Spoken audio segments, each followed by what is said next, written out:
지금은 60세를 신중년이라고 합니다. 그리고 70세 노인을 초로장년이라고 부릅니다.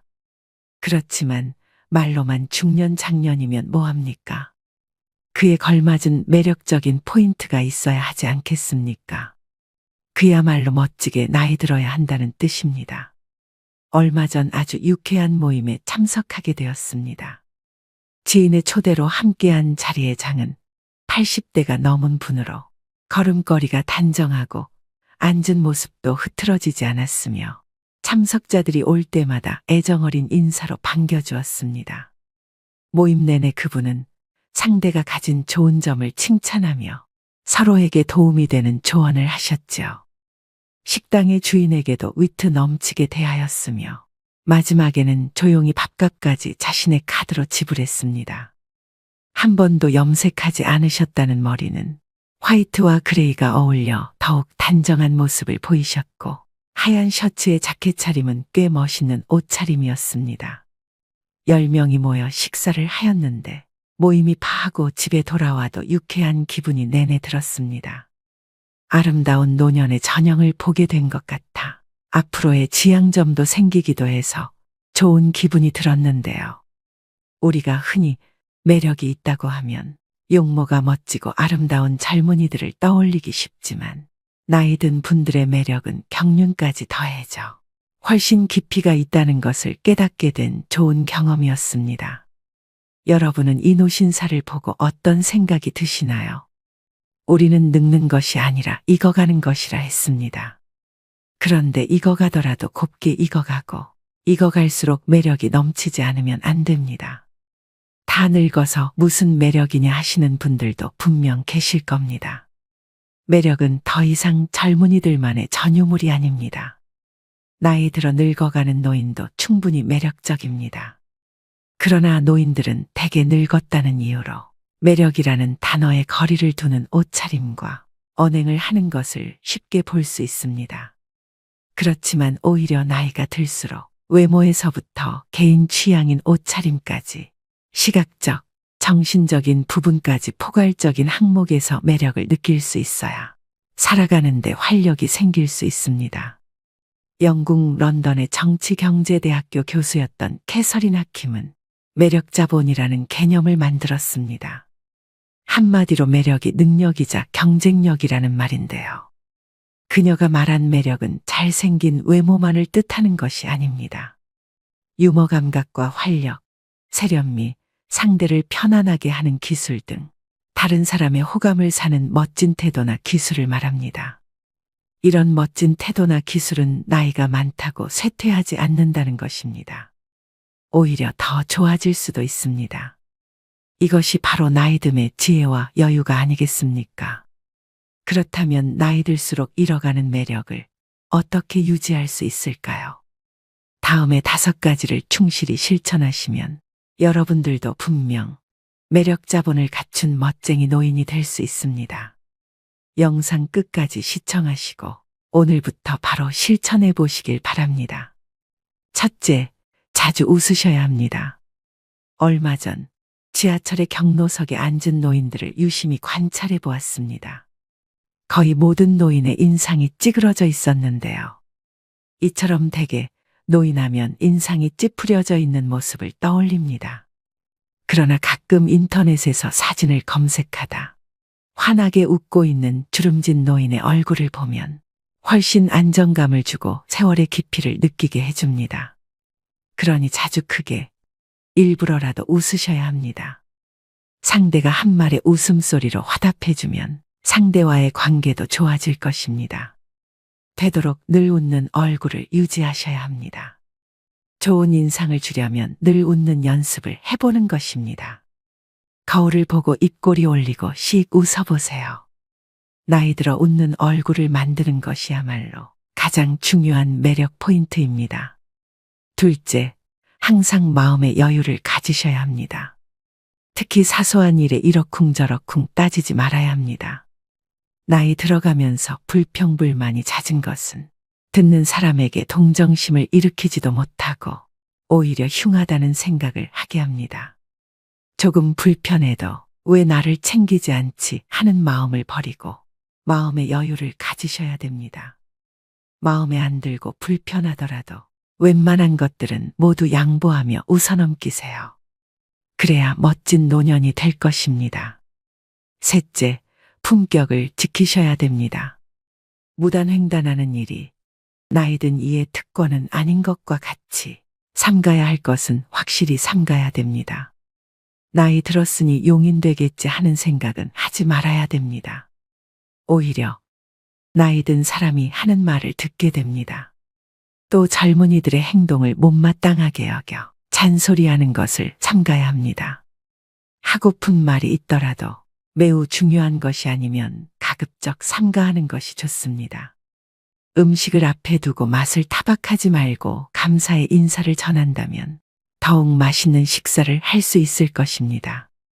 음주 후에도 중언부언을 삼가시고 몸가짐을 흐트리지 않아야 합니다.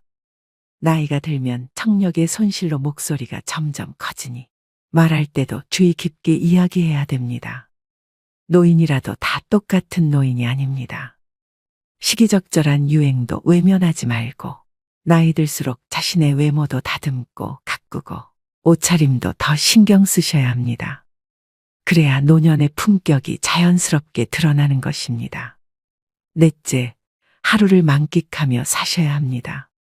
과거의 일, 특히 왕년의 내가 하지 않는 것입니다. 그리고 미래도 걱정하지 말아야 합니다. 불생불멸의 진리와 인과응보의 진리가 있습니다. 인생은 생로병사의 이치에 따라 돌고 도는 것입니다. 노인에게 내일은 없고 내 인생의 가장 젊은 날은 오늘입니다. 오늘의 최선을 다하고 즐겁게 살면 매력적으로 보이게 됩니다. 거기에 더해 세상을 사랑의 마음으로 보고 인생을 관조하면 망하는 일상이 감사생활로 변하게 되어 표정도 온화해지고 말씨도 부드러워지니 매력지수는 한층 상승하게 될 것입니다. 즉, 세상을 선한 눈으로 바라보면 세상은 더욱 아름답게 보입니다. 그리고 측은지심과 자비가 넘쳐나게 되는 것이죠.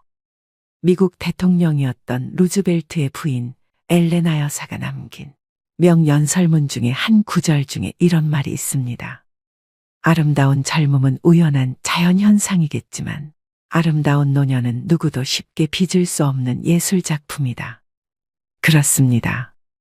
오늘이라는 현재에 충실하고 만끽하고 사셔야 됩니다. 다섯 번째, 긍정적이고 적극적으로 살아가셔야 합니다. 긍정적인 태도는 실제로 기대 수명을 7년까지 연장한다고 합니다. 행복한 노년은 거저오지 않습니다. 건강하고 행복한 80세는 수십 년 전부터 차곡차곡 쌓아올린 노력의 결과물입니다. 이제 부정적인 모든 것은 지우는 것입니다. 자신의 익어감을 편안히 순리대로 받아들이는 것이 훨씬 더 평안하고 매력적이며 중후한 멋을 풍기게 되는 것이 아닐까요? 그리고 조금은 바보같이 조금은 믿으며 사는 것입니다. 베푸고 사는 것이 당장은 손해라는 생각이 들 수 있지만 오히려 멀리 보면 큰 이익으로 돌아옵니다. 베푸는 것에는 세 가지가 있습니다. 정신, 육체, 물질 세 방면이 있는데요. 재물이 있으면 재물로, 재물이 없으면 힘으로 도울 수 있는 방법을 찾아야 합니다. 어떤 조직에서라도 책임이 맡겨지면 망설임 없이 몸을 던져 정열적으로 책임을 완수하는 것입니다. 여러분 어떠신가요?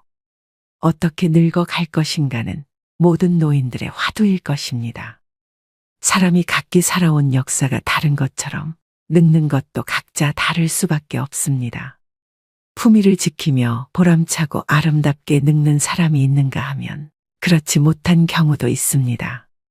멋지거나 추하거나 또 행복하거나 불행한 노년이 되는 것은 모두 자신의 책임입니다. 우리는 모두 살아온 궤적이 다릅니다. 모든 노년이 즐거움과 행복을 같이 누릴 수 없는 것이 당연하죠. 나이듦은 누구에게나 찾아오는 그리 반갑지 않은 손님입니다. 하지만 그 손님과 어떻게 공존하며 살아갈 것인지는 여러분의 선택과 태도에 달려 있습니다. 즉, 노력 여하에 따라서 아름답고 행복하게 늙어갈 수는 있습니다. 올해 여러분은 어떤 모습으로 나이 들어가기를 기대하고 계신가요? 그리고 여러분의 행복한 노후를 위해 어떤 노력을 기울이고자 하시나요? 이것을 지키지 않으면 땅을 치고 후회한다고 하는데요. 행복한 노후를 위한 원칙 5가지를 말씀드리겠습니다. 첫 번째는 더 이상 잃지 않는 것이 기본입니다. 어느 자산관리사는 어르신들께는 주식이나 펀드를 절대로 권하지 않는다고 합니다. 돈이 불어날 때는 좋아하시지만 팔지 못하고 나중에 손해를 입게 되면 괴로움이 이만저만이 아니라는 것인데요. 젊은이들은 다시 벌어서 메우면 된다고 생각하고 털어버리지만 어르신들은 다시 복구할 수 없다는 절망에 사로잡혀 일상이 무너지게 됩니다. 앞으로 일을 해서 돈을 벌 수 없고 모아놓은 돈을 가지고 죽을 때까지 생활해야 한다는 불안에 사로잡히게 되면 어딘가에 투자를 해야 될 것만 같기도 합니다. 그러다 보면 누가 뭐를 해서 돈을 많이 벌었다는 소위 카더라 이야기에 넘어가게 되어 노후 자금을 몰빵했다가 전 재산을 잃기도 합니다. 건강도 마찬가지입니다. 사람들은 좋은 것을 먹고 몸에 좋은 것을 함으로써 더 건강해지고자 노력하는데요. 고혈압이나 당뇨병, 고지혈증 같은 만성 질환에 걸렸을 때는 꾸준히 처방약을 복용해서 현재의 건강을 유지하는 것이 우선입니다. 검증받지 못한 건강식품이나 민간요법에 기대다 보면 현재의 건강도 지키지 못하고 후유증에 시달리게 될 수 있습니다. 두 번째는 자식은 없는 셈 쳐야 됩니다. 불안장애나 우울증으로 병원을 찾는 어르신 중에 상당수는 자식 문제로 스트레스를 받다 병이 생긴 분들이라고 합니다. 자식의 이혼, 범죄, 사업 실패 등 자녀를 걱정하는 주제도 가지각색입니다. 재산이라도 조금 있으면 자식들은 마치 부모가 일찍 죽기를 바라듯이 유산을 놓고 다투기도 합니다. 또 자식에게 물심양면으로 도움을 주다가 고생하는 어르신들도 적지 않은데요. 하지만 막상 부모가 어려움에 처했을 땐 자식은 나 몰라라 하는 경우가 부지기수입니다. 그렇게 자식으로부터 외면받고 마음고생하는 어르신들을 주변에서 흔히 볼 수 있죠. 경제적으로 자립하지 못했다고 해서 계속 퍼주면 내 노후가 먼저 무너지게 됩니다. 나이 들수록 자식과 부모 관계는 서로를 너무 많이 의존해서는 안 됩니다. 그래야만 정신적으로 건강한 노후 생활을 할 수 있는 것이죠. 자식에 대해서 신경 쓸 시간의 절반이라도 내 옆에 있는 배우자에게 서로 신경 쓰고 아껴주면 더 행복한 말년을 보낼 수 있을 것입니다. 세 번째는 새로운 관계를 만드셔야 됩니다. 나이가 들수록 고립되어 지내게 됩니다. 알고 지내던 사람들도 하나둘씩 건강상의 이유로 밖에 나가지 못하게 되는데요. 그 중에는 안타까운 병이나 사고로 죽어가는 이도 있습니다. 사회적 고립과 우울증을 예방하기 위해 지속적으로 사회 활동을 하고 마음 맞는 사람들과 꾸준히 만나면서 소통하는 것이 중요합니다. 여러분은 나이 들수록 제일 두려운 게 무엇인가요? 아마 대부분의 분들이 치매가 걱정된다고 말씀하실 텐데요. 우울증은 치매의 원인 중 하나라고 합니다. 그만큼 노후의 정신 건강을 위해서는 외로움, 고립감을 극복하시는 게 가장 중요합니다. 친구를 사귀기 위해서는 사람들이 있는 장소에 가야 합니다.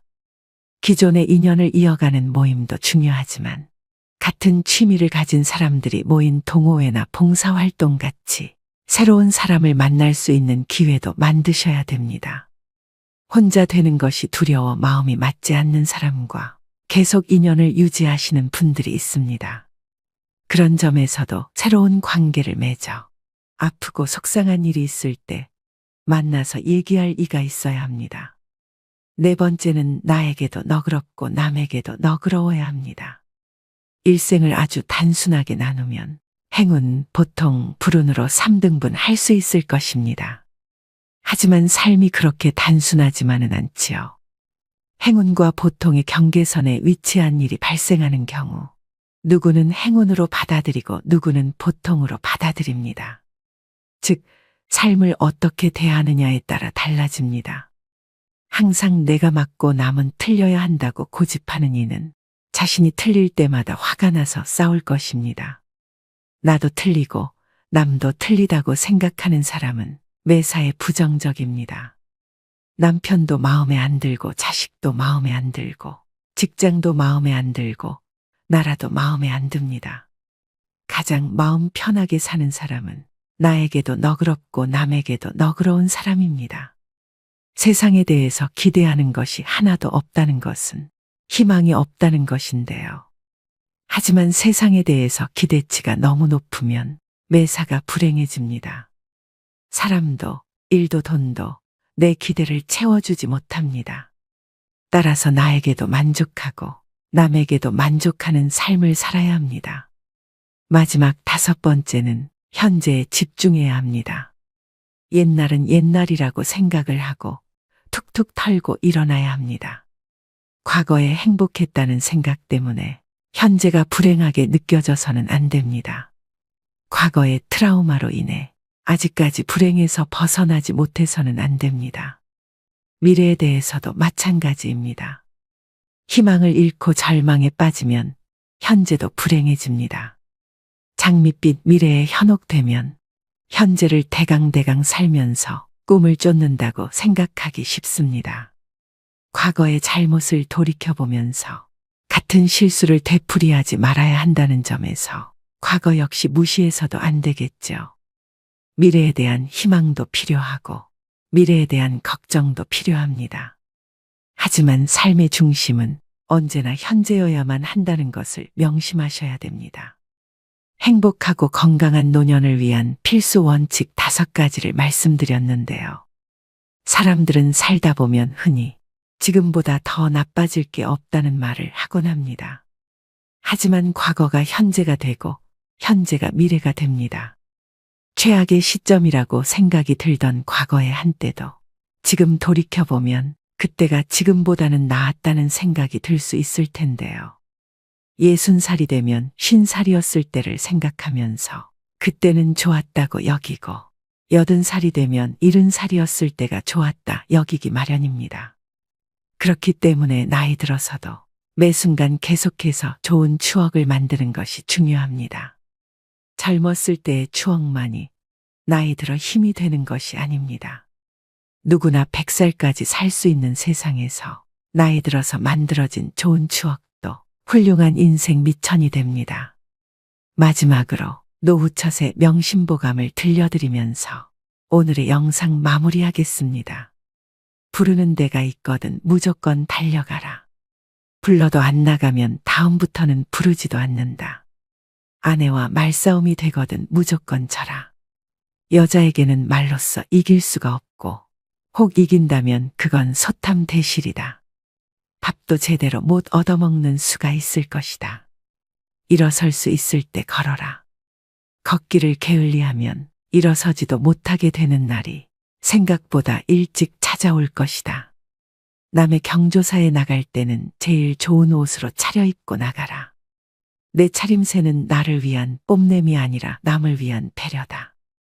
더 나이 먹기 전에 아내가 말리는 것 말고는 뭐든지 시작해보라. 일생 중에 지금이 가장 젊은 때다.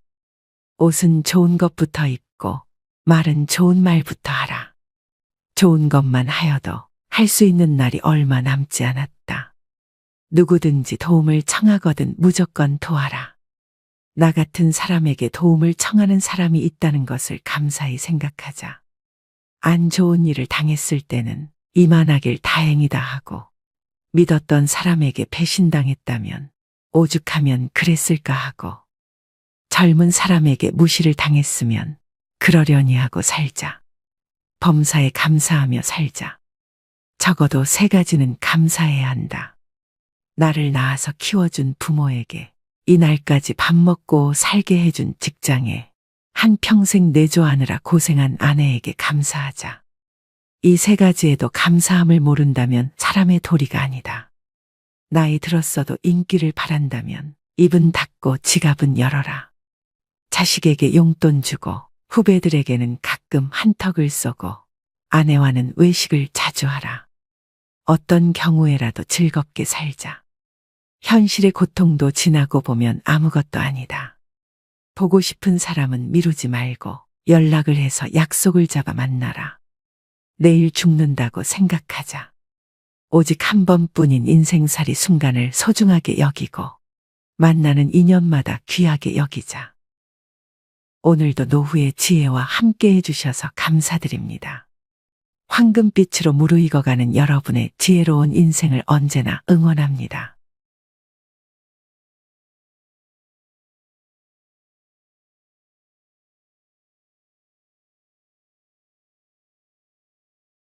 오늘은 조금 무겁고 현실적인 이야기를 나눠볼까 합니다.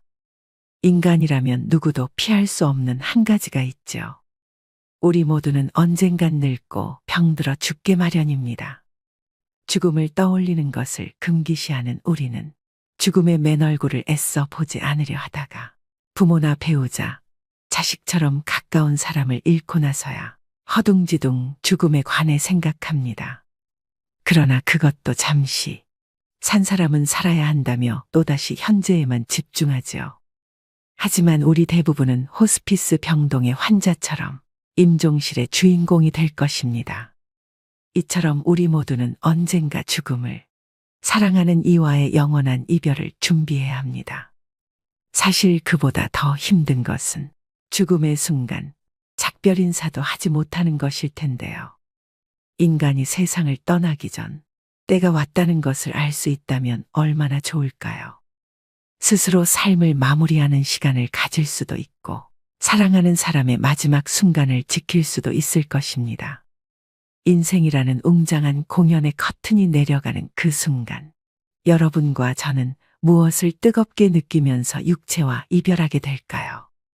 임종 직전 대부분의 사람들에게 나타나는 공통점이 있다고 하는데요. 그래서 오늘은 임종 전 일어나는 대표적인 6가지 증상에 대해 살펴보려고 합니다.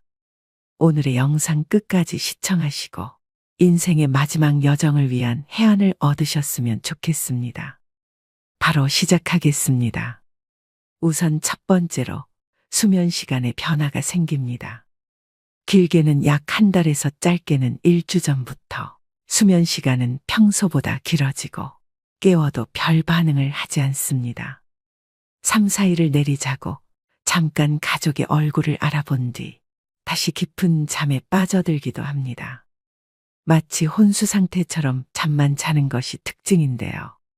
보통 사람은 잠을 잠으로써 몸이 회복되는 작용이 일어나지만 임종 전 환자는 몸이 회복되는 것이 아니라 대사가 서서히 느려져 체내의 장기 기능이 떨어지고 있는 것을 의미합니다. 또 갑자기 이상한 말을 하기도 하며 이유 없는 공포감을 드러내기도 하는데요. 항상 의식에 반응이 없는 것은 아니기 때문에 의식이 명료할 때 하고 싶은 대화를 미리 해두는 것이 좋습니다. 두 번째는 피부가 변합니다. 임종 전의 피부 변화는 종종 발생할 수 있는 현상 중 하나입니다. 주로 다음과 같은 양상으로 나타날 수 있습니다. 첫째, 차가운 피부. 임종에 접어들면서 혈액순환이 감소하고 체온이 떨어지면서 손과 발, 얼굴 등이 특히 차가워질 수 있습니다. 둘째, 천진 및 발색 변화. 피부의 진피와 표피의 경계가 더욱 뚜렷해지고 피부가 창백해질 수 있습니다. 혈액순환이 감소하면서 발색 변화가 나타납니다. 셋째, 수족 부종. 종종 임종 전에는 신부전이나 체내 액체 이동의 변화가 생길 수 있어서 손과 발이 부어오를 수 있습니다. 넷째, 건조한 피부. 신체 대사가 감소하면서 피부가 건조해지는 것이 일반적입니다. 각 단계가 진행됨에 따라 피부가 푸르스름해 보이는 청색증이 나타나기 시작합니다. 임종 전 대표적인 증상 세 번째는 정신이 맑아집니다. 죽음에 다다르면 오히려 정신이 맑아지고 뚜렷해지는 모습을 보이는 경우가 여럿 있습니다.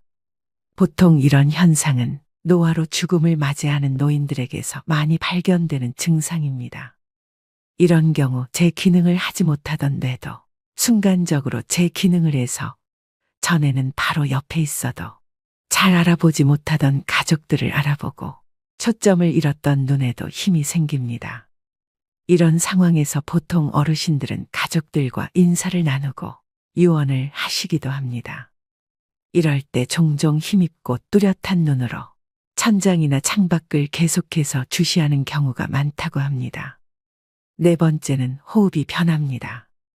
보통 임종 과정에서 나타날 수 있는 호흡은 체인스톡 호흡이라고 합니다. 임종이 다다르면 숨을 몰아쉬고 또 잠시 멈췄다가 또 몰아쉬는 경우가 반복됩니다. 이런 경우 보통 임종 과정에 가까웠다고 보게 되고 자연스럽게 숨을 쉬지 못하고 목의 근육이나 턱, 가슴 근육 이런 것들을 많이 사용을 해서 숨을 쉬는 모습을 보입니다. 또 가래 끓는 소리가 나기도 하는데요. 죽음을 앞둔 사람은 가래를 삼키지도 뱉어내지도 못하게 되면서 목에 분비물이 쌓이게 됩니다. 따라서 숨을 쉴 때 가래 끓는 소리가 납니다. 영어에서는 죽음의 딸랑이라고 이를 뜻하는 단어가 있을 정도로 대표적인 임종의 신호이기도 합니다. 다섯 번째는 식욕 감소 및 갈증이 생깁니다. 임종 전 증상으로 며칠, 몇 주 동안 많은 사람들은 음식과 음료에 대한 욕구가 감소하는 것을 경험하는데요. 거식증으로 알려진 이러한 식욕부진은 신체 쇠퇴의 자연스러운 부분입니다. 몸이 필요한 것만 받아들이고 필요하지 않은 것은 배출합니다. 또 입이나 목이 건조해지고 입술이나 혀가 갈라지거나 침이 끈적끈적해집니다. 마지막 여섯 번째는 변실금이 생깁니다. 임종 전 환자는 소변색이 진해지고 양이 줄어들게 되는데요. 모든 근육의 힘이 서서히 풀리게 되면서 환자의 의지와는 상관없이 괄약근의 힘 조절 때문에 변실금이 생기곤 합니다. 임종이 가까워질수록 대변의 양이 많아지고 반대로 혈압은 저하되어 소변의 양은 줄어들게 됩니다. 여러분 어떠신가요? 말씀드린 증상은 죽음의 접근과 더불어 몸과 정신의 변화를 나타내며 종종 죽음의 문턱에서 받아들임과 평온을 준비하는 과정으로 볼 수 있습니다. 의식이 없고 표현을 할 수 없을 때를 대비해서 의식이 있을 때 가족분과 소중한 사람들에게 충분히 전할 말을 하셔야 후회가 남지 않습니다. 요양병원에서 간호사로 20년째 일하고 있는 김미옥 씨는 수많은 죽음을 목격하면서 깨닫게 된 경험이 있다고 하는데요. 한 어르신은 폐렴으로 오랜 병상 생활을 하셨다고 합니다. 고령의 이 할아버지는 죽음이 문턱에 있었는데도 불구하고 아무도 어르신을 찾아오는 사람이 없었다고 합니다. 이 간호사가 수소문을 해보니 할아버지께서 젊은 시절에 가정을 돌보지 못하고 가족에게 지은 죄가 많으셨다고 합니다. 그래서 모든 인연을 끊고 혼자 사셨다고 하는데요. 이 어르신은 육체적으로 이미 돌아가실 시점이 지났는데도 불구하고 억지로 숨을 버티고 있는 느낌을 받으셨답니다. 가족을 수소문해서 아내분이 찾아오셨고 아내분은 남편의 손을 꼭 붙잡고 내가 용서해 줄 테니 이제 편안히 가셔요라고 하니 그제야 할아버지는 눈을 감으셨다고 합니다. 그렇게 사랑했던 가족이 떠나가게 되면 우리는 슬퍼할 겨를도 없이 뒤이은 장례를 준비해야 합니다. 가족 중 소중한 누군가를 허망하게 떠나보내고 다들 경황이 없지만 누군가는 꼭 준비해야 하는 일이죠. 무엇부터 해야 하는지 모르는 경우가 많아 당황하는 분들이 많습니다. 그나마 상조에 가입했으면 가입한 상조에 연락하면 그만이지만 까다롭고 복잡한 장례 절차와 조문객 접대, 막대한 장례 비용은 큰 부담으로 다가옵니다. 한 조사 결과에 따르면 국민의 80.4%, 즉 5명 중 4명은 상조 서비스가 꼭 필요하다고 답했는데요. 그렇다면 국내에 수없이 많은 상조회사 중 어떤 업체를 선택하는 것이 가장 현명할까요? 그래서 여러분들에게 합리적인 비용으로 상조 도움을 받으실 수 있는 고위상조 업체에 대해 소개해 드리려고 합니다. 고위상조 서비스를 바탕으로 나이 먹고도 모르면 바보 되는 장례 준비 3가지를 살펴보겠습니다. 첫 번째, 선불제와 후불제 중 어떤 상품을 선택해야 되나요? 먼저 선불제의 경우 말 그대로 미리 상조 비용을 지불하는 것인데 쉽게 말하면 보험과 같습니다. 일반적으로 120회 월납으로 총 납입금은 500에서 1000만 원 수준인데요. 이 금액에서 현장에서 추가 비용이 결제되는 경우도 허다합니다. 또 가입 시 가전이나 휴대폰 할인 등을 명목으로 가입을 유도하는 경우가 많고 이런 부분에 혹해 가입하시는 분들도 많습니다. 하지만 가전을 받는 돈은 막대한 금액을 내는 것 중 극히 일부에 지나지 않고 만약 도중에 업체가 폐업을 하는 경우 내 돈을 제대로 찾지 못해 소비자가 피해를 떠안는 경우가 많습니다. 연간 수십 곳의 상조회사가 폐업을 한다고 하는데요. 그러다 보니 많은 분들이 함부로 상조를 가입하기 꺼려 하시는 경우도 많습니다. 이런 여러 단점을 극복하기 위해 나온 것이 후불제 상조입니다. 후불제의 경우 낮은 금액대부터 높은 금액대까지 다양하게 갖추어 있어서 가족분들이 예산에 맞춰서 직접 선택하실 수 있는 장점이 있으며 불필요한 상품들을 포함하지 않을 수 있기 때문에 훨씬 합리적으로 비용을 아낄 수 있습니다. 매월 돈을 납부하지 않아도 된다는 점, 그리고 장례가 끝난 후 비용을 지불하면 되기 때문에 더 투명한 비용으로 마지막까지 안심하고 장례를 치를 수 있게 되는 것도 크게 안심하실 수 있는 부분입니다. 심지어 현재 선불제 상조를 이용하고 계시더라도 후불제로 전환하시는 게 더 이득일 수도 있습니다. 고위상조에서는 후불제 전환 비교 서비스도 제공해 드리니 상담 받아보시길 추천드립니다. 두 번째, 장례식장이 있는데 굳이 상조도 따로 필요한가요? 이는 웨딩 플래너 없이 결혼을 준비하는 것과 유사합니다. 장례식장의 장례지도사는 처음부터 끝까지 책임져 주지 않습니다. 빈소에 1시간에서 2시간 들르고 물품을 파는 역할이 전부입니다. 반면 상조의 장례지도사는 처음부터 끝까지 장례를 책임집니다. 장례 첫날부터 발인날까지, 영부터 유족을 위로하는 순간까지 늘 함께 있습니다. 장례식장을 끼고 장례를 진행하는 것은 물품, 식비 등을 고려하므로 상조보다 기본적인 비용이 더 많이 나오는 것이 보통입니다. 그 이유는 2가지인데요. 먼저 기본용품의 단가가 높습니다. 상조에서 10만 원 하는 수의가 장례식장에선 기본 40에서 50만 원입니다. 수의 가격만 봐도 벌써 4, 5배 차이가 납니다. 언론에서 많이 보도되듯이 장례식장에서의 유골함 가격은 정말 부르는 게 값입니다. 또 식비를 관리해주는 상조와 달리 식비가 많이 나올수록 장례식장 측의 이득이므로 추가 비용도 수십만 원을 훌쩍 넘기게 됩니다. 유족들이 경황이 없다 보니 물품 선택을 하실 때 정확한 판단을 못 하시게 됩니다. 그런 리스크를 없애는 게 바로 상조인 것이죠. 마지막 3번째는 정직하고 합리적인 상조업체 고르는 방법입니다. 결론적으로 정직하고 합리적인 후불제 상조에 맡기는 것이 답인데요. 다만 국내에 수없이 많은 상조업체 중 어느 업체가 믿고 맡길 만한지 판단하기가 어렵습니다. 현명하게 상조업체 고르는 방법 첫 번째는 가격 정찰제를 활용하고 있는가. 장례용품 강매와 노잣돈 및 수고비 강요 등 추가적인 결제를 유도하지 않는 것이 매우 중요합니다. 많은 업체들이 최저가를 표방하고 유인한 뒤에 추가 비용 결제를 유도하는 방식을 사용합니다. 고위상조는 합리적인 비용으로 구성되어 있는데요. 가족장이 259만 원, 무빈소장 159만 원, 일반장 359만 원으로 이용하실 수 있습니다. 둘째, 미사용 품목을 공제하고 있는가. 고위상조는 권리 포기로 간주한다. 다른 품목으로 대체 제공한다는 등의 부정적인 관행을 따르지 않습니다. 하지만 많은 업체들이 품목들을 사용하지 않았음에도 공제하지 않고 있는 것이 현실입니다.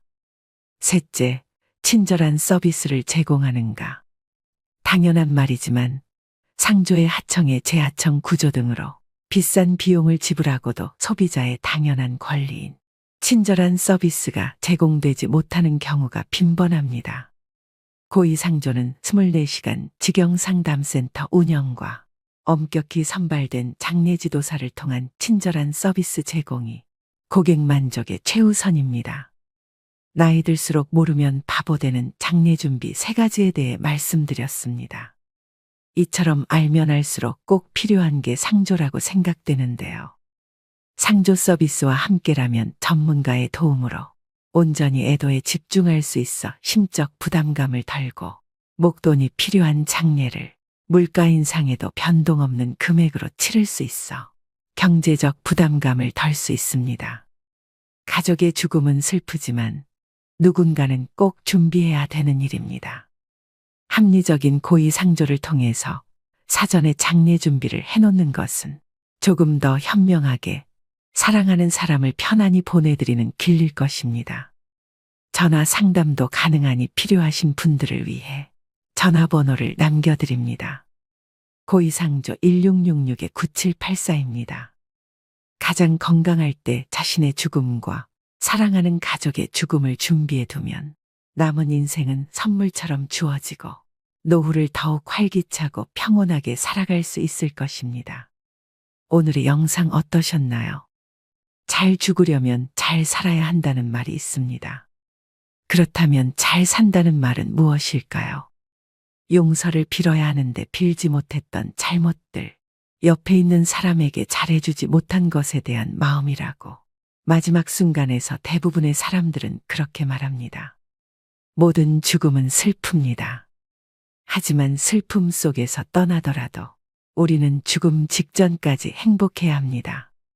우리가 소중하게 간직해야 할 기억은 죽음이라는 끝맺음이 아니라 죽기 전까지 행복하게 살았던 시간입니다. 글을 쓸 때 첫 문장보다 마지막 문장을 먼저 생각하면 좋습니다. 마지막 문장을 생각한 뒤 글을 써나가면 흐름의 일관성이 생기고 글 전체가 한 호흡으로 연결되기 때문인데요. 인생도 글쓰기와 다르지 않습니다. 자신의 마지막을 응시하는 것은 삶의 일관성을 부여하는 일입니다. 살다 보면 순간순간 중요한 갈림길에 서게 됩니다. 그때마다 자신의 마지막을 상상하며 후회하지 않을 선택을 한다면 인생의 중요한 것을 놓치지 않고 살아갈 수 있습니다. 여러분 모두 후회가 남지 않는 행복한 노후를 보내셨으면 좋겠습니다. 마지막으로 인생에 대한 좋은 글 읽어드리면서 오늘의 영상 마무리하겠습니다. 무엇이 삶이고 무엇이 늙음이고 무엇이 죽음인가. 현재의 행복에 최선을 다함이 살며 이러한 삶이 오래되어 편해짐이 늙으며 영원히 쉬는 것이 죽음이라면 틀린 말일까? 사람들은 모든 면에서 양면성을 지닌다. 생과 사에 대해서도 그렇다. 어떤 사람들은 살기 위해 발버둥치고 또 어떤 이들은 쉽게 죽어버리려고 한다. 인간들 외에도 모든 생물은 열매를 맺는다. 벼이삭도 쌀을 맺으면 그 줄기와 이파리는 누렇게 시들고 볼품없어지는 것이다. 사과나무도 사과를 연글게 할 무렵이면 그 이파리는 벌레 먹어 흉한 모습이 된다. 사람도 이와 같이 그 열매, 곧 아들과 딸을 장성시키면 늙고 병들어 볼품없는 모습으로 변해가는 것이다. 이러한 현상은 지극히 당연하고 자연스러운 것이며 우리는 그와 같은 모습에 오히려 존경심을 가져야 한다. 늙고 추하게 변해가는 것을 두려워해서는 안 된다. 또한 죽음을 두려워해서도 안 된다. 늙으면 쉬게 되는 것이고 죽는다는 것은 있던 것이 없어지는 것이 아니라 영혼과 육체가 분리되기 때문에 더 편히 쉬게 되는 것이다. 인생은 배를 타고 강을 건너가는 것과 같으며 강 저편에 닿으면 배를 버리고 무트로 올라가서 마을로 걸어 들어가는 것이다. 육신은 버리고 가야만 하는데요. 영혼은 마을로 들어가는 나그네인 것이다. 모든 것은 지나가게 마련이다. 고통의 괴로움도 시간이 지나면 새살이 돋아나서 괴로움의 상처는 아물게 마련이다. 어렵고 힘든 시기도 시간이 흐른 뒤에는 나에게 소중한 성장의 선물이 되었다는 사실을 깨닫게 될 것이다. 내 삶에는 희극만이 존재하지는 않는다. 희극과 비극이 늘 함께 공존한다. 나는 그것들과 함께 동행하면서 내 삶을 아름답게 꽃피우다. 때가 되면 소리 없이 지고 싶다. 오늘도 노후의 지혜와 함께 해주셔서 감사드립니다. 황금빛으로 무르익어가는 여러분의 지혜로운 인생을 언제나 응원합니다.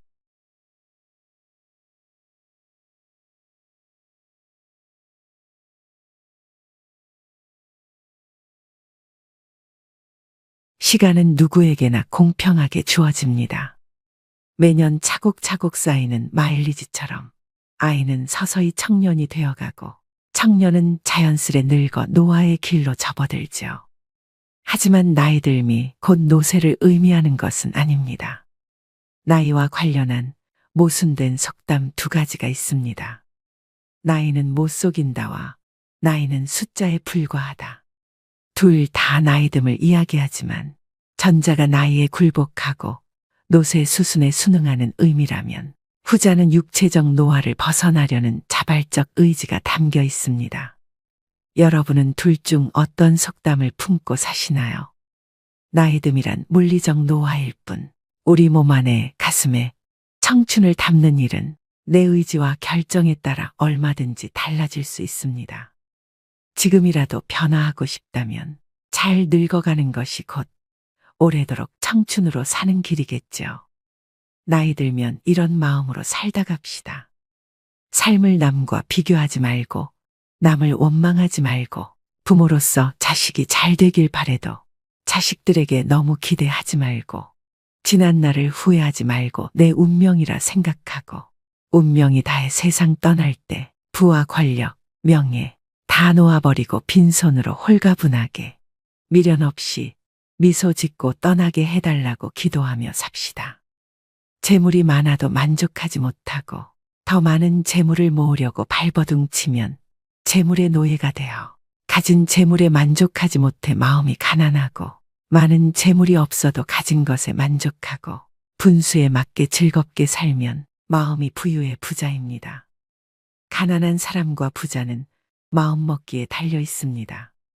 영겁의 세월 속에 인간의 삶은 흐르는 물과 같고 하늘에 떠가는 구름과 같고 올 때는 순서가 있지만 이 세상 떠날 때는 순서도 없고 언제 떠난다는 기약도 없어 몇 분을을 모르는 것이 인생이라 합니다. 지난 날은 다시 돌아올 수 없고 미래는 기약이 없으니 지난 일에 미련 갖지 말고 미래를 너무 기대하지 맙시다. 지금 주어진 이 시간이 생애 제일 소중하다고 생각하며 보람있고 즐겁고 행복하게 보냅시다. 노년에 친한 친구가 두 사람만 있어도 인생을 잘 살았다는 말이 그때는 마음에 와닿지 않았는데 정년 후에야 실감이 납니다. 친구가 될 수 있는 조건이 첫째, 가까이 살아 언제든지 부르면 올 수 있고 둘째, 취향이 같고 건강해야 동행할 수 있고 생활 여유가 같아야 함께 여행도 하고 술도 함께 부담 없이 나눌 수 있습니다. 나이가 들면 세상을 이런 마음으로 즐겁고 행복하게 살다 운명이 다해 부르면 큰 고통 없이 미소 짓고 미련 없이 떠날 수 있는 사람이 인생을 가장 잘 산 사람 아닐까요?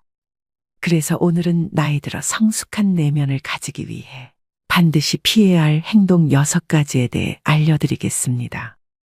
오늘부터라도 5가지 중 1가지라도 실천하셔서 품격 있는 노후를 만들어 가시길 바랍니다. 인생 수업 바로 시작하겠습니다. 나이 들어 반드시 피해야 할 행동 첫 번째는 질서를 무시하는 사람입니다. 사람들이 전철을 타기 위해 출입문 양 옆에 줄 서 있는데 한 나이 든 분이 맨 앞으로 끼어들었던 적이 있었습니다. 질서를 지키는 모습에 대한 평가는 나이 들수록 더 극과 극으로 갈리는 경향이 있습니다.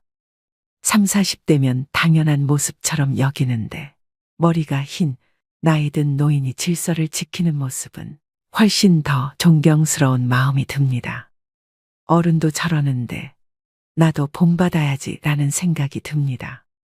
30대, 40대도 어른인데 유독 노인에게 이런 마음이 든 이유는 무엇일까요? 바로 사회의 어른 근본이란 생각이 크기 때문입니다. 반면 노인이 질서를 무시하는 모습은 더 추하게 보입니다. 어린 사람보다 더 비난을 받는 이유는 모범을 보일 위치에 있는 사람이기 때문입니다.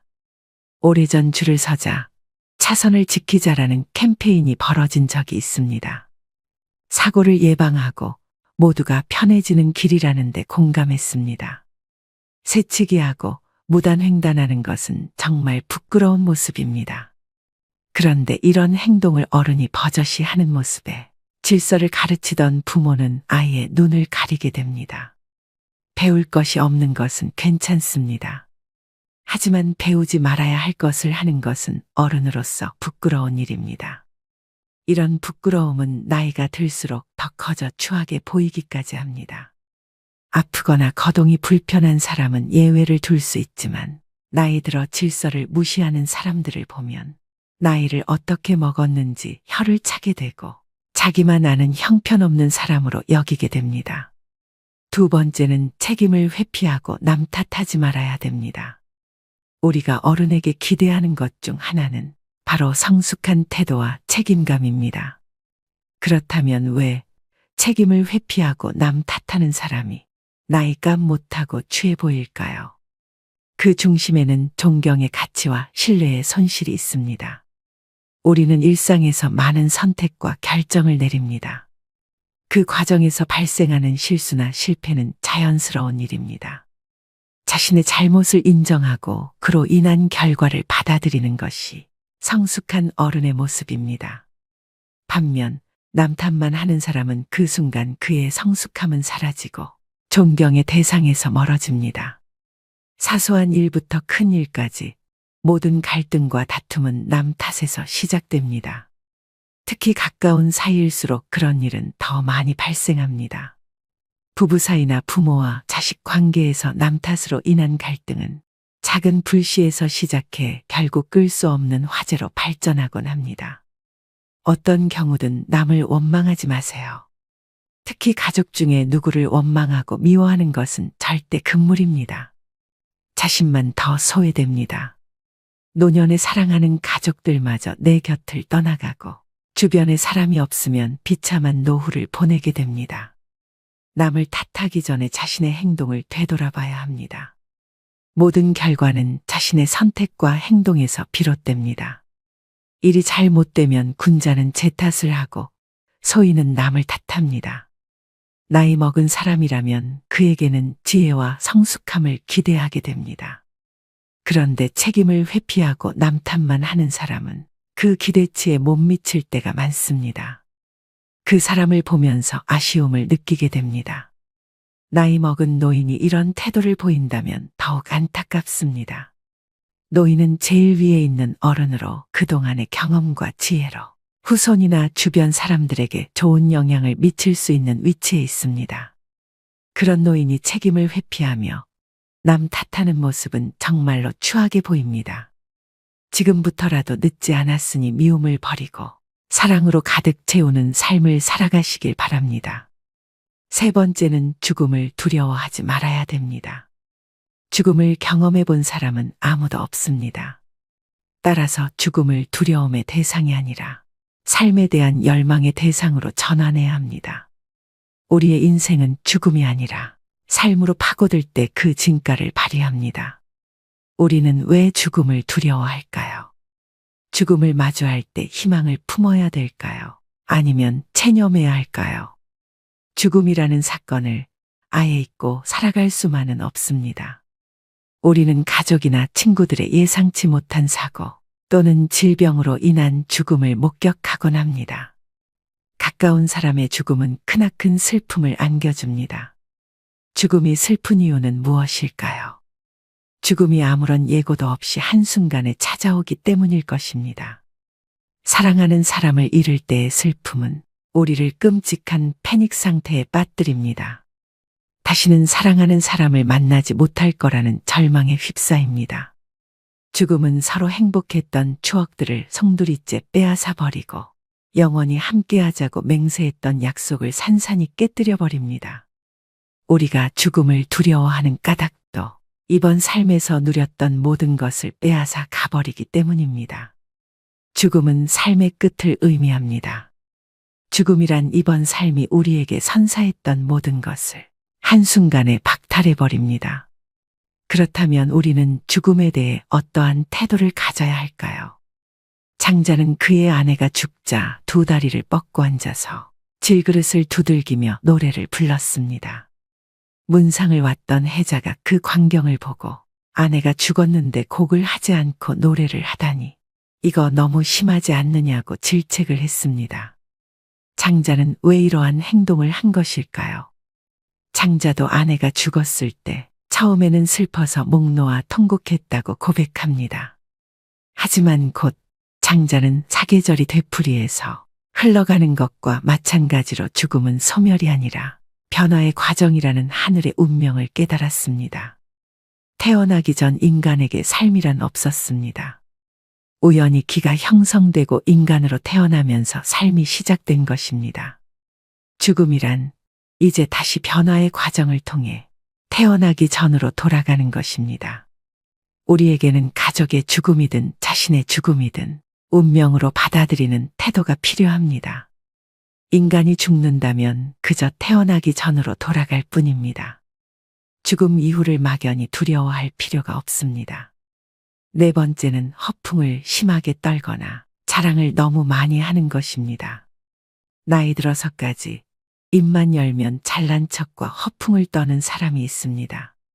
제 주변 친구 중 한 명은 그렇게 자식 자랑을 합니다. 살면서 하지 말아야 할 자랑 3가지를 꼽자면 배우자 자랑, 자식 자랑, 돈 자랑이라고 합니다. 이 가운데서도 특히 아무리 친한 친구 사이라도 하지 말아야 할 자랑이 있는데 그것이 바로 자식 자랑입니다. 사람들 가운데는 자식들 일로 인해 자랑을 할 것이 많은 사람도 있지만 그렇지 않은 사람도 있지요. 특히 자식 때문에 속을 썩이고 있거나 고민이 많은 사람이 있습니다. 이런 사람 앞에서 자식 자랑을 하는 것은 아픈 사람 앞에서 자신의 건강을 자랑하는 것과 같습니다. 그 말을 듣는 사람의 입장에서는 겉으로 드러내지는 않아도 그 자체로 스트레스이고 고통이 됩니다. 나이가 들수록 축하보다도 자랑을 많이 하는 친구들이 있는데 이런 습관은 오랜 친구마저도 멀어지게 합니다. 이처럼 사회에서 잘난 척과 허풍이 심한 사람을 만나게 되면 그때마다 느끼는 게 있습니다. 자랑하는 사람일수록 자세히 들여다보면 내세울 것이 별로 없다는 사실입니다. 자신은 스스로 자기 자랑을 열심히 하고 있지만 그래서 들여다보면 빛 좋은 개살구이거나 그 주변에는 별로 성과라고 할 만한 것이 없는 사람이 대부분이었습니다. 왜 그럴까요? 자랑을 수시로 하는 사람은 겉으로 자신이 대단한 사람이라는 것을 적극적으로 알리지 않으면 부족한 사람이라는 것이 저절로 드러나기 때문이다. 자신에게 부족한 점이 많다는 것을 감추기 위해 끊임없이 주변 사람에게 자기를 드러내는 것입니다. 주변 사람에게 어떻게든 인정을 받아야 부족한 것을 감출 수 있을 것 같은 의식의 생각입니다. 그런 사람들의 의식에는 역설적으로 별로 이룬 것이 없는 사실에 대한 불안과 걱정이 깔려 있습니다. 반면 무엇인가를 이룬 사람은 그것을 굳이 자랑하려 하지 않습니다. 아니, 자랑할 필요가 없습니다. 자랑하지 않아도 그들이 갖춘 것은 저절로 드러나기 때문입니다. 경제적으로나 정신적으로나 부유하든 그렇지 않든 과시를 주목적으로 하는 사람일수록 자랑하는 것만큼 실제로는 보잘것없을 가능성이 큽니다. 실제로 내가 갖고 있는 것과 이룬 것과 별개로 과시를 목적으로 하는 사람일수록 스스로 자신이 부족한 사람이라는 사실을 계속 강조하는 것이겠죠. 사람들과의 관계에서 항상 겸손하고 베풀 줄 아는 것, 겸손과 베푸는 삶을 실천할수록 실제로 부자 마인드에 가까워지는 법입니다. 그렇게 아름답게 늙는 것입니다. 그것이 진짜 부자들의 자세이기 때문입니다. 5번째는 내적 성장을 최우선으로 해야 됩니다. 돈이나 권력과 같은 언제고 사라질 수 있는 그림자를 삶의 절대적 가치라고 믿고 살아간다면 실제로 그것들이 사라졌을 때 크나큰 상실감에 휩싸일 수밖에 없습니다. 반면에 내적 성장은 사라지지 않습니다. 내가 깨달은 참된 지혜는 누구도 훔쳐갈 수 없습니다. 질문하지 않는 삶은 무의미합니다. 우리는 어렸을 적 경이로움에 가득 찬 눈동자로 세상을 바라봤습니다. 그런데 자라면서 세상을 향한 호기심은 물론 자기 자신에 대한 궁금증을 서서히 잃게 됩니다. 이미 다 안다고 착각하기 때문입니다. 이 세상은 무엇으로 이루어져 있는지, 왜 그런 일이 일어나는지, 나는 어떻게 해야 하는지 집요하게 캐묻지 않습니다. 그렇게 서서히 고정관념에 갇힙니다. 세상 일에 대해 그리고 더 나은 삶에 대해 캐묻지 않고 음미하지 않는 사람은 무미건조하고 무기력합니다.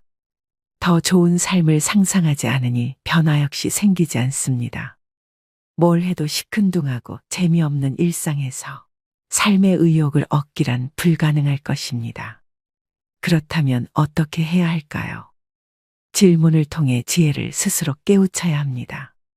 누구도 대신 답할 수 없는 질문에 질문을 던지고 자기만의 답을 찾아가는 것이야말로 세상에 대한 경이로움을 회복하는 방법이자 지혜를 얻는 태도입니다. 6번째는 내 몸을 사랑해야 됩니다. 마르고 날씬한 몸매가 미의 기준이 되면서 하루가 멀다 하고 온갖 종류의 다이어트 프로그램과 보조제, 갖가지 운동 방법이 홍수처럼 쏟아집니다.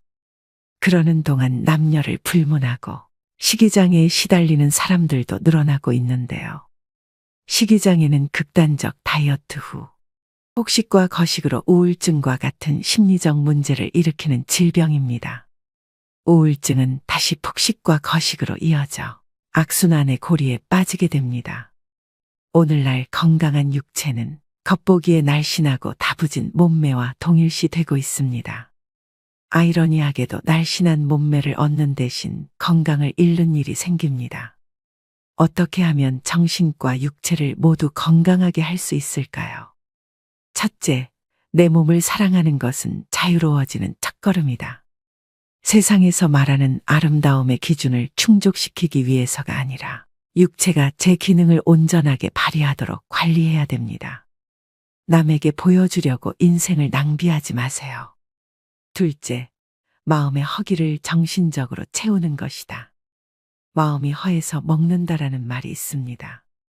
우리는 우울한 기분이나 불안, 허전함을 음식을 먹으며 채우곤 합니다. 그러고는 자책감과 우울감, 자기 혐오를 느낍니다. 불안하거나 우울하다면 식욕을 채우는 것 외에 다른 방법을 찾아보세요. 인간관계에서 만족감을 얻을 수도 있고 취미생활로 일상을 풍요롭게 만들 수도 있습니다. 중요한 건 허한 내 마음을 알아주는 것입니다. 잃어버린 만족감을 자기 자신에게 돌려주려 노력할 때 공허하고 외롭고 혼란스러운 마음의 그늘이 걷히게 됩니다.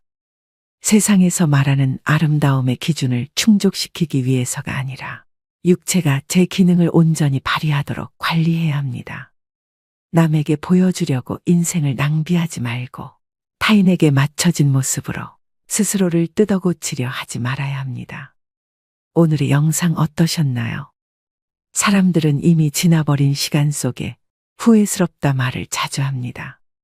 그때 참았더라면, 그때 잘했더라면, 그때 알았더라면, 그때 조심했더라면, 훗날에 지금이 바로 그때가 될 텐데, 지금은 아무렇게 보내면서 어리석게도 오늘도 자꾸 그때만 찾고 있습니다. 게으른 사람에겐 돈이 따르지 않고 변명하는 사람에겐 발전이 따르지 않는다고 합니다. 자기만 생각하는 사람에겐 사랑이 따르지 않고 비교하는 사람에겐 만족이 따르지 않으며 거짓말하는 사람에겐 희망이 따르지 않고 간사한 사람에겐 친구가 따르지 않지요. 세상을 아름답게 살려면 꽃처럼 살면 되고 세상을 편하게 살려면 바람처럼 살아가야 합니다. 꽃이란 자신을 자랑하지도 남을 미워하지도 않으며 바람은 어떤 그물에도 걸리지 않고 험한 산도 아무 생각 없이 쉽게 오릅니다. 그러니 나이 들어서는 꽃처럼 바람처럼 살아가야 합니다. 사람은 태어나면서부터 변해가는데 그것을 성장이나 노쇠라 합니다. 죽어가는 과정이기도 하죠. 나이가 들면서 늙어가는 이도 있고 낡아지는 이도 있고 익어가는 이도 있습니다. 여러분은 어느 쪽에 해당하시나요? 노인이라고 다 똑같은 것은 아닙니다. 아름답게 늙어가기 위해서는 세상의 변화에 발맞춰 현재 진행형으로 바뀌어야 합니다. 마지막으로 정지용의 시 향수 들려드리면서 오늘의 영상 마무리하겠습니다. 넓은 벌 동쪽 끝으로 옛 이야기 지줄대는 실개천이 휘돌아 나가고 얼룩배기 황소가 해설피 금빛 게으른 울음을 우는 곳. 그곳이 차마 꼬맨들 이칠리야. 지라로에 재가 식어지면 빈 밭에 밤바람 소리 말을 달리고 엷은 졸음에 겨운 늙으신 아버지가 집벽에를 돋아 고이시는 곳. 그곳이 차마 꼬맨들 이칠리야.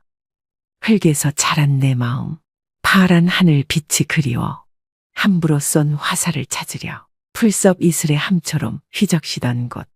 그곳이 차마 꼬맨들 이칠리야. 전설바다에 춤추는 밤물결 같은 검은 귀밑머리 날리는 어린 누이와 아무렇지도 않고 예쁠 것도 없는 사철 발벗은 아내가 따가운 햇살을 등에 지고 이삭 줍던 곳. 그곳이 차마 꼬맨들 이칠리야. 하늘에는 섞은 별, 알 수도 없는 모래성으로 발을 옮기고 서리 까마귀 우지짓고 지나가는 초라한 지붕. 흐릿한 불빛에 돌아앉아 도란도란 거리는 곳. 그곳이 차마 꼬맨들 이칠리야.